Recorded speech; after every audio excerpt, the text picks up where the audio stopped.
Hello students, आज हम लोग जेई एडवांस 2023 में पूछे गए रोटेशन के क्वेश्चंस सारे के सारे सॉल्व करेंगे। और इससे पहले मैंने काइनेमेटिक्स के क्वेश्चंस सॉल्व कर दिए हैं और रे ऑप्टिक्स के भी सॉल्व कर दिए हैं, तो आप उसको एक बार देख लेना, वो आपको हेल्पफुल होंगे। और ये जो क्वेश्चंस हैं जो रोटेशन के हैं वो आज हम देखने वाले हैं। स्टार्ट करते हैं ना। तो जो क्वेश्चन है वो ये है, पहला वाला क्वेश्चन। टोटल शायद 3 क्वेश्चन है इस 2023 में जो पूछे गए थे। रोटेशन, फिर मैं बता रहा हूँ, rotation is a very important topic, जो कि जेई एडवांस के पॉइंट ऑफ व्यू से अगर देखा जाए तो इस टॉपिक को कभी छोड़ना मत। और अगर वीक हो तो कहीं से पढ़ के स्ट्रॉन्ग कर लो इसको। अगर नहीं समझ में आ रहा है तो मुझसे बोल देना, मैं वीडियो बना के डाल दूंगा, या फिर मुझसे पढ़ लेना, या फिर किसी और से ही पढ़ लेना। लेकिन रोटेशन को स्ट्रॉन्ग जरूर कर लेना। रोटेशन में दोनों पेपर को मिला के 3 क्वेश्चन आए हैं इस बार। हर बार आ रहे हैं 3 से 4 क्वेश्चन। तो क्वेश्चन क्या है, एक thin circular coil of mass 5 gram and radius 4/3 centimetre is initially in horizontal XY plane. The coin is tossed vertically up by applying an impulse of this. अब देखो, ये पता है सिचुएशन क्या है। ये सिचुएशन बिल्कुल ऐसी है, अगर आप लोगों ने क्रिकेट खेला होगा तो क्रिकेट में जब शुरू शुरू में बैटिंग या बॉलिंग लेने के लिए टॉस करते हो ना, टॉस जिसमें एक तरफ से आप टक से मारते हो तो वो कॉइन उछलता हुआ जाता है ऊपर, और फिर उछलते से फिर नीचे गिरता है। फिर पकड़ के आप इसको बोलते हो हेड या टेल। ये वही वाली सिचुएशन है। इसमें क्या है कि इम्पल्स ना इन्होंने रियल लाइफ, ये रियल लाइफ सिचुएशन पे बनाते हैं क्वेश्चन। मुझे इसलिए फिजिक्स बहुत अच्छा लगता है जेई एडवांस का। तो इम्पल्स डाला है यहाँ पर इस पोजीशन पे, टक से मारा है, गोल गोल घूमता हुआ ऊपर गया है, फिर लौट के दोबारा आया है। सिचुएशन ये है। इसमें इसका इम्पल्स वगैरह दिया हुआ है, इसने डिस्टेंस 2/3 पर अप्लाई किया है। Coin spins about its diameter, इस डायमीटर के अबाउट ये स्पिन करेगा। By the time it coin reaches back to its initial position it completes N rotation, value of N पूछा गया है ना।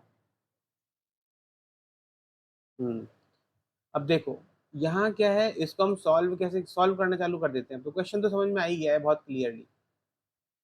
अब क्वेश्चन में सॉल्व करने से पहले इन सबसे पहले तो आप ये देखो कि ये क्या करेगा। पहले यहाँ से जब इम्पल्स मारोगे तो यहाँ पर इम्पल्स मारने के बाद इसकी वेलोसिटी क्या होगी, पहले तो वो कैलकुलेट कर लो। हमें पता है impulse is equal to change in momentum होता है। इनिशियली ये रुका हुआ था कॉइन इस प्लेन में, तो इसकी वेलोसिटी 0 होगी। इम्पल्स हमें दिया हुआ है, this value is √π/2 into 10⁻⁻² is equal to mass which is 5 gram, तो 5 इंटू 10⁻³ हो जाएगा, इंटू वेलोसिटी। कर लेते हैं फिर, ये कैंसिल हो गया, 10⁻⁻1 हो गया, यानी कि 5/10 इधर आ गया। तो ये 10/5 √π/2 हो गया इस वेलोसिटी। तो वेलोसिटी की वैल्यू तो मेरी सिंपल आ रही है, √2π, √2π मीटर पर सेकेंड। अब देखो, यहाँ यहाँ से पहले ये देखते हैं कि यहाँ से पूरा गोल घूमने के बाद, पूरा ऊपर जाने के बाद, फिर नीचे आने के बाद इसका टाइम कितना लगता है। अब आप लोगों को ये पता है अगर, कि जैसे अगर सपोज मैंने किसी भी एक बॉल को ऊपर प्रोजेक्ट किया है यहाँ से विद वेलोसिटी u, तो ये क्या है ना, ये जब ये दोबारा ये लौट के यहाँ पर आता है, ये दोबारा जब बॉल ना गोल घूम जब ऊपर से होके जब ये नीचे आता है, मैं दिखा रहा हूँ आपको भी समझ में आएगा। हुआ क्या, ये बॉल ऊपर गई मैक्सिमम हाइट पर, फिर लौट के फिर दोबारा आई। तो अगर इसकी वेलोसिटी u थी, इनिशियल प्रोजेक्शन वेलोसिटी, तो इसको जो पूरा टोटल टाइम लगता है वो 2u/g लगता है, अगर आपको याद हो तो। ऐसे ही इस कॉइन को ऊपर वेलोसिटी मिली है कि ऊपर जाएगा, ऊपर से गोल घूम के नीचे आएगा, तो उसमें जो इसको टाइम लगना चाहिए, that time will be equal to 2v/g।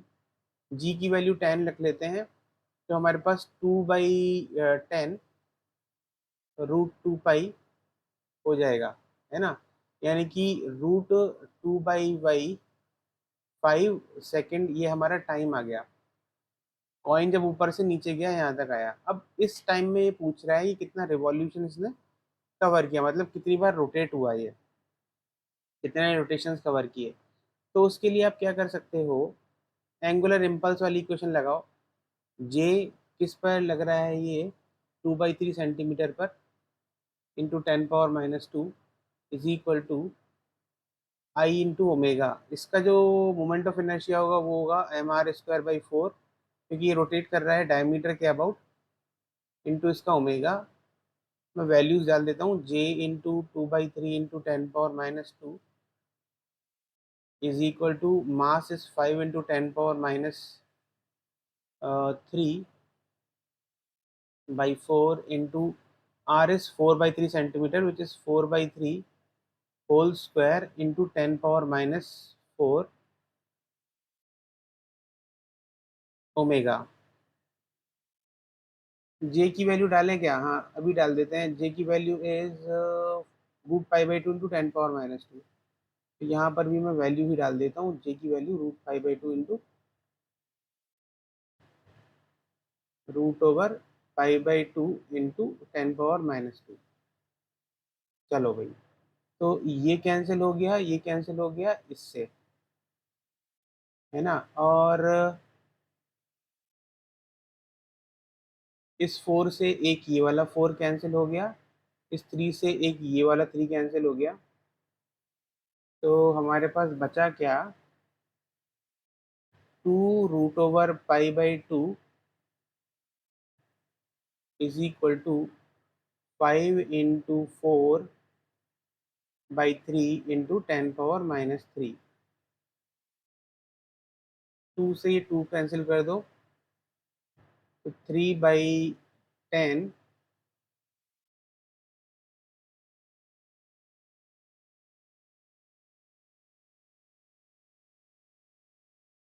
3/10 into 1000 √π/2।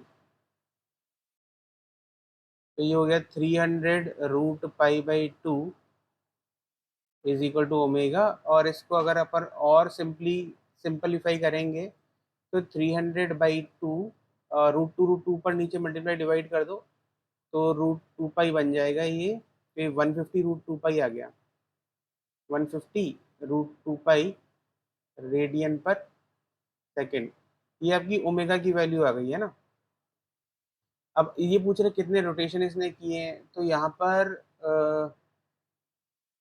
Omega into time, मतलब इसने कितना थीटा ट्रेवल किया है वो पता चल गया। इसको अगर आप डिवाइड करोगे 2π से, तो θ/2π आपके पास n की वैल्यू आनी चाहिए, नंबर ऑफ रोटेशंस की।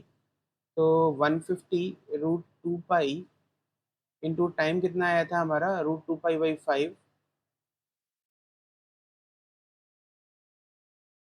Divided by 2π।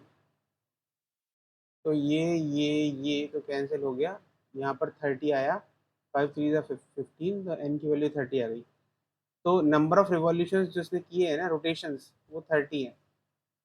ये इसका आंसर होना चाहिए। ये पहला क्वेश्चन आपका सॉल्व हो गया है। क्वेश्चन मुश्किल नहीं है, पर क्वेश्चन थोड़ी सी अंडरस्टैंडिंग मांग रहा है। ये बहुत अच्छा क्वेश्चन है कॉइन टॉस का, जो आप अपने एग्जाम उसमें करते हो। तो अब दूसरे क्वेश्चन पर चलते हैं। Second question is an annular disc of mass m, inner radius a ये है given, outer radius b given है, और horizontal surface with coefficient of friction mu है। At some time an impulse is applied at a height h above the surface of the disk, यहाँ पर if h is equal to hm then the disk rolls without slipping along the x-axis। अच्छा, rolls without slipping along the x-axis है if h is equal to hm, which of the following statement is correct? अच्छा, H basically ये H M निकालना चाह रहा है, H M पूछवाना चाह रहा है, क्योंकि सभी ऑप्शन जितने भी चारों के चारों उसमें एच एम जरूर है। तो देखो, इस जब इम्पल्स लगाए ना, तो यहाँ पर तो हम इम्पल्स की डायरेक्ट इक्वेशन यूज करेंगे सॉल्व करने के लिए।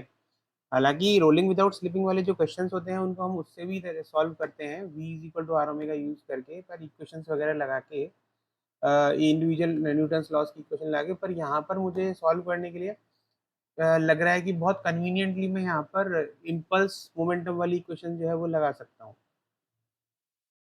Linear impulse and angular impulse वाली। देखो कैसे, जैसे सपोज मानते हैं कि इस इम्पल्स की वजह से इसमें वेलोसिटी v आती है, मान लेते हैं इसकी सेंटर ऑफ मास की।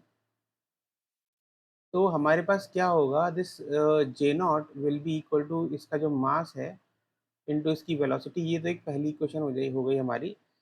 तो J naught is equal to M V हमारी एक इक्वेशन हो गई, जिससे हमारे पास वेलोसिटी आएगा जे नॉट बाई एम। इसको पहले आप बॉक्स बना लो, क्योंकि इस वेलोसिटी को आप यूज करोगे। अब इसके बाद क्या है, दूसरी चीज में क्या यूज कर सकते हैं यहाँ पे, conservation of linear momentum. Because क्यों कर सकता हूँ, सेंटर के conservation of angular momentum about the centre, because यहाँ पर नीचे ना रोलिंग विदाउट स्लिपिंग हो रही है, और रोलिंग विदाउट स्लिपिंग में जो नीचे वाला जो पॉइंट होता है वो स्टेशनरी होता है। इसका मतलब कोई फ्रिक्शन फोर्स नहीं एक्ट कर रही होती उस समय। तो रोलिंग विदाउट स्लिपिंग की कंडीशन में कंजर्वेशन ऑफ एंगुलर मोमेंटम करूंगा मैं, मतलब कंजर्वेशन ऑफ एंगुलर मोमेंटम गलत बोल दिया मैंने, इट इज एंगुलर इम्पल्स की इक्वेशन जो है वो बनाऊंगा। ठीक है, रोलिंग विदाउट स्लिपिंग के केस में तो J naught into H is equal to, क्योंकि मैं रोलिंग विदाउट स्लिपिंग ले रहा हूँ तो एच एम ले लेता हूँ, is equal to I omega. ये हो गया, ये मेरी दूसरी क्वेश्चन हो गई। अब देखो, कुछ बच्चों को हो सकता है जिस एन्युलर रिंग का मोमेंट ऑफ इनर्शिया नहीं निकालना आता हो, पर इसका एक स्टैंडर्ड रिजल्ट होता है, this moment of inertia of this ring is equal to M into A square plus B square divided by two. Annular ring का मोमेंट ऑफ इनर्शिया होता है, नहीं पता, फटाफट moment of M R square करके उसको इंटीग्रेट कर दो। एम आर स्क्वायर इंटीग्रेशन, तो मेंटली भी कर सकते हो आप, M R square D R, और यही करके आएगा, ठीक है ना, D M R square by D M R square करके, तो वही आएगा, M into A square plus B square by two, ये उसका मोमेंट ऑफ इनर्शिया होता है। तो इसको अगर देखो आप निकालोगे ना, तो और दूसरी चीज यहाँ पर मेरे पास एक और चीज भी है, तो मैं यहाँ पर J naught into H M use कर दूंगा, तो मेरे पास M by two into A square plus B square into omega आ जाएगा। प्लस यहाँ पे रोलिंग विदाउट स्लिपिंग भी हो रही है, तो रोलिंग विदाउट स्लिपिंग के केस में आपको ये कंडीशन भी पता होगी कि जो वेलोसिटी होती है इस डायरेक्शन में वी, अरे यार कलर चेंज करता हूँ रुको। जो वेलोसिटी होगी V, this velocity V will be equal to जो बैकवर्ड वेलोसिटी आती है रोटेशन की वजह से। अब ये जो वेलोसिटी है, ये तो v होगा, और ये जो होगा ये होगा b ओमेगा, क्योंकि इस पॉइंट की वेलोसिटी है तो रेडियस हम b वाली लेंगे। तो रोलिंग विदाउट स्लिपिंग में मेरे पास v is equal to B omega भी होना चाहिए, विच इज इससे omega is equal to v by B आ जाएगा। करेक्ट, तो मैं यहाँ पर ना ओमेगा की value v by B put कर देता हूँ, ये आ गया, और v मैंने जे नॉट बाई एम निकाला था तो उसकी वैल्यू सब्स्टिट्यूट कर दूंगा। तो ये J naught into H M will be equal to M by two into A square plus B square into one by B into velocity V is equal to J naught by capital M. J naught को cancel कर दो और M को M से cancel कर दो, तो H M की वैल्यू आएगी आपके पास A square plus B square upon two B. ये वाला जो रिजल्ट है, ये अब इससे एच एम आ गया मेरे पास, और कुछ तो करना नहीं है। अच्छा, अब ऑप्शंस देखते हैं। A for mu naught zero, जो कि रोलिंग विदाउट स्लिपिंग के लिए है, ए अगर जीरो की तरफ टेंड हो रहा है तो H M will be equal to B by two. अगर ए टेंडिंग टू जीरो है तो एच एम की वैल्यू क्या होगी, ए जीरो है बी बाई, हाँ सही है, ये तो ऑप्शन सही है, तो इसका मतलब ए करेक्ट है। For mu net not equal to zero A tends to B H M is equal to B.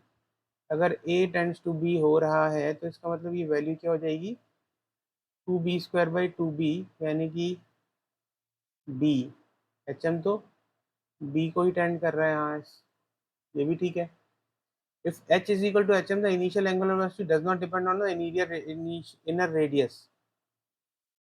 हाँ सही है, क्योंकि इनिशियल एंगुलर वेलोसिटी जो है वो तो सिर्फ इस पर डिपेंड कर रही है ना, रोलिंग विदाउट स्लिपिंग हो जा रहा है उस केस में, तो इनिशियल एंगुलर वेलोसिटी सिर्फ और सिर्फ डिपेंड कर रही है बी पर, तो अंदर वाले पर नहीं डिपेंड करेगा, ये भी ठीक है। For mu zero and H zero the wheel always slides without slipping. हाँ, म्यू नहीं है, फ्रिक्शन नहीं है, तो फिर रोलिंग विदाउट स्लिपिंग तो पॉसिबल नहीं है, तो जो इम्पल्स लगा वो उसको स्लाइड करवा देगा, सिंपल ब्लॉक की तरह ट्रीट करोगे आप उसको। ये तो मैं अपने स्टूडेंट्स को कई बार बता चुका हूँ, अगर फ्रिक्शन नहीं है तो रोलिंग विदाउट स्लिपिंग पॉसिबल नहीं है, जस्ट स्लाइडिंग हो जाएगी। जैसे ही फ्रिक्शन इन्वॉल्व होता है रोलिंग विदाउट स्लिपिंग की कंडीशन आ जाती है। अगर v is equal to R omega होता है तो। ठीक, तो इसके केस में हमारे चारों के चारों ऑप्शंस करेक्ट है, ये इसका सॉल्यूशन होगा। क्वेश्चन ज़्यादा मुश्किल नहीं है, पर एनालिसिस मांग रहा है, मतलब आपको रोलिंग विदाउट स्लिपिंग की एक बहुत अच्छी बहुत बहुत अच्छा एप्लीकेशन आना चाहिए कि रोलिंग विदाउट स्लिपिंग कैसे काम करता है। तो डीप में फिर यहाँ पर मैं बताऊंगा रोटेशन, जेई एडवांस में थोड़ा सा आपको डीप नॉलेज होना जरूरी है, मतलब कि कॉन्सेप्ट कैसे अप्लाई करने वाले हो। अगर आप अप्लाई बहुत अच्छे से करते हो ना तो जेई एडवांस ईजी है फिर आपके लिए। चलो फिर नेक्स्ट क्वेश्चन पे चलते हैं। This third question is a bar of mass m 1 kg and length is lying on A horizontal frictionless surface. तो पहले तो मुझे डायग्राम बनाना बनता है कि मैं डायग्राम बना दूं। ये बार है और ये ऐसे है ना। इसकी लेंथ भी मैं बता देता हूँ क्योंकि इसने लेंथ हमें दिया हुआ है कि this is L, L length है। तो एक मिनट, लेंथ डिनोट करने से पहले मैं पहले देख लेता हूँ क्वेश्चन और क्या है, आगे क्या बोल रहा है। तो one end of the bar is pivoted at one point, मतलब यहाँ पर इट इज पिवोटेड, ये प्लेन में है। मुझे एक्चुअली में ये ड्रॉ ऐसे नहीं करना चाहिए था, हाँ ऐसे कर दो, ये अब ठीक है। तो ये पिवोटेड है ऐसे करके इस एंड पर, तो ये इसके अबाउट रोटेट कर सकता है। ये स्मॉल मास m ले लो जिसकी वैल्यू है 0.1 kg, moving on the same horizontal surface with 5 metre पर सेकेंड वेलोसिटी। इसकी इसकी हमें वेलोसिटी दी हुई है दिस वन, 5 मीटर पर second. It hits the bar at a distance l/2 from the pivoted end. अब इसकी पूरी लेंथ ही l थी इसलिए मैंने l नहीं लिखा था। अब ये देखो यहाँ क्या है ना, ये l/2 डिस्टेंस पर इसको हिट कर रहा है, यहाँ पर इस पर l/2 डिस्टेंस पर, and returns back on the same path with speed v। अच्छा, इसने इसको हिट किया 5 मीटर पर सेकेंड से, और फिर उसके बाद ये फिर रिटर्न हो रहा है with the same speed.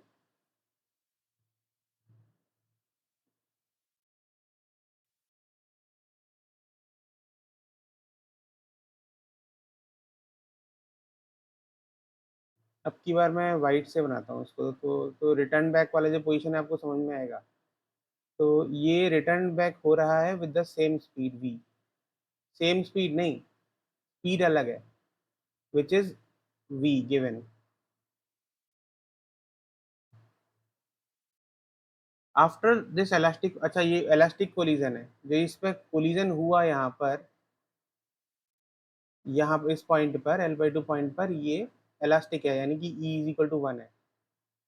The bar rotates with angular velocity, और जब कोलिजन होने के बाद ये बार रोटेट होती है एंगुलर वेलोसिटी ओमेगा से।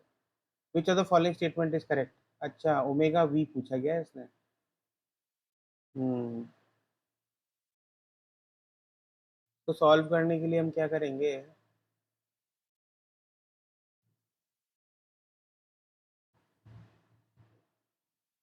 अब देखो, क्योंकि एंगुलर रोटेशन हो रहा है, एंगुलर मोशन हो रहा है इसका बार का, तो मैं क्या कर सकता हूँ ना, कंजर्वेशन ऑफ एंगुलर मोमेंटम यहाँ पर यूज कर सकता हूँ पहले, क्योंकि नेट इम्पल्स जीरो है इसमें।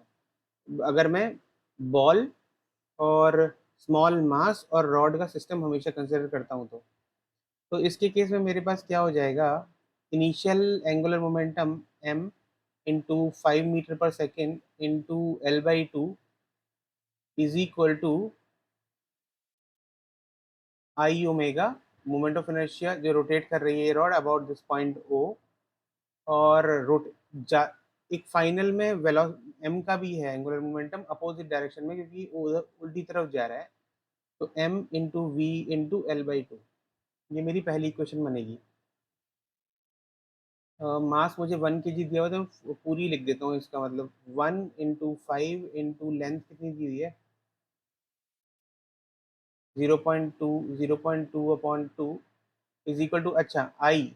अब इस रॉड का जो मोमेंट ऑफ इनर्शिया होगा वो के अबाउट वो होगा ml²/3, I is equal to ml²/3। तो मैं इसको यहाँ पर वैल्यूज में लिख देता हूँ 1 इंटू इसका लेंथ है 0.2 whole square divided by 3। 0.2 whole square divided by 3 into omega मुझे निकालना है, -1 इंटू वेलोसिटी भी मुझे निकालनी है, इंटू 0.2 डिवाइड बाई 2। ये मेरी पहली इक्वेशन बन गई। और दूसरी इक्वेशन में कोफिशिएंट ऑफ रेस्टिट्यूशन वाली बना लूंगा। Velocity of approach E is equal to velocity separation by velocity of approach. तो 1 इज इक्वल टू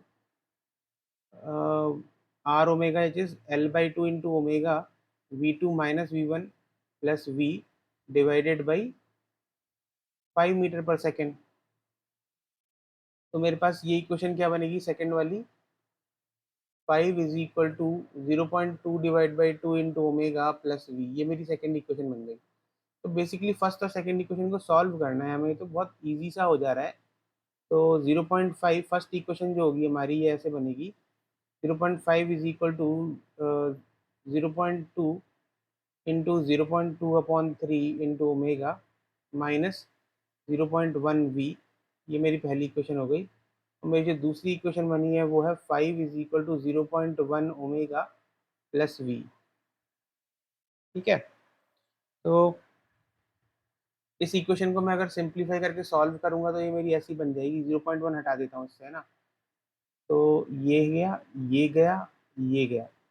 तो मेरी जो इक्वेशन बनी, 5 is equal to 0.4/3 into omega minus V। और नीचे वाली इक्वेशन है 5 is equal to 0.1 omega plus V। दोनों को ऐड कर दो, सिंप्लीफाई कर दो। 10 is equal to 0.4/3 plus 0.1 into omega. तो इसको आप सॉल्व करोगे तो आपकी ओमेगा की वैल्यू आनी चाहिए 6.98 रेडियन पर सेकेंड। इसको एक क्रॉस चेक कर लेना है ना एक बार। और ओमेगा की वैल्यू 6.98 आ रही है, तो वी की जो वैल्यू आएगी वो आएगी 5 is equal to 0.1 into 6.98 plus V. तो वी की वैल्यू आ जाएगी 5 माइनस 0.1 इंटू 6.98।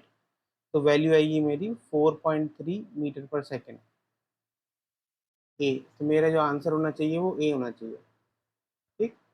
यहाँ पर दो इक्वेशन यूज की गई हैं, conservation of linear momentum and sorry conservation of angular momentum, and दूसरी इक्वेशन जो है मेरी वो है कोफिशिएंट ऑफ रेस्टिट्यूशन वाली, velocity of separation by velocity of approach E.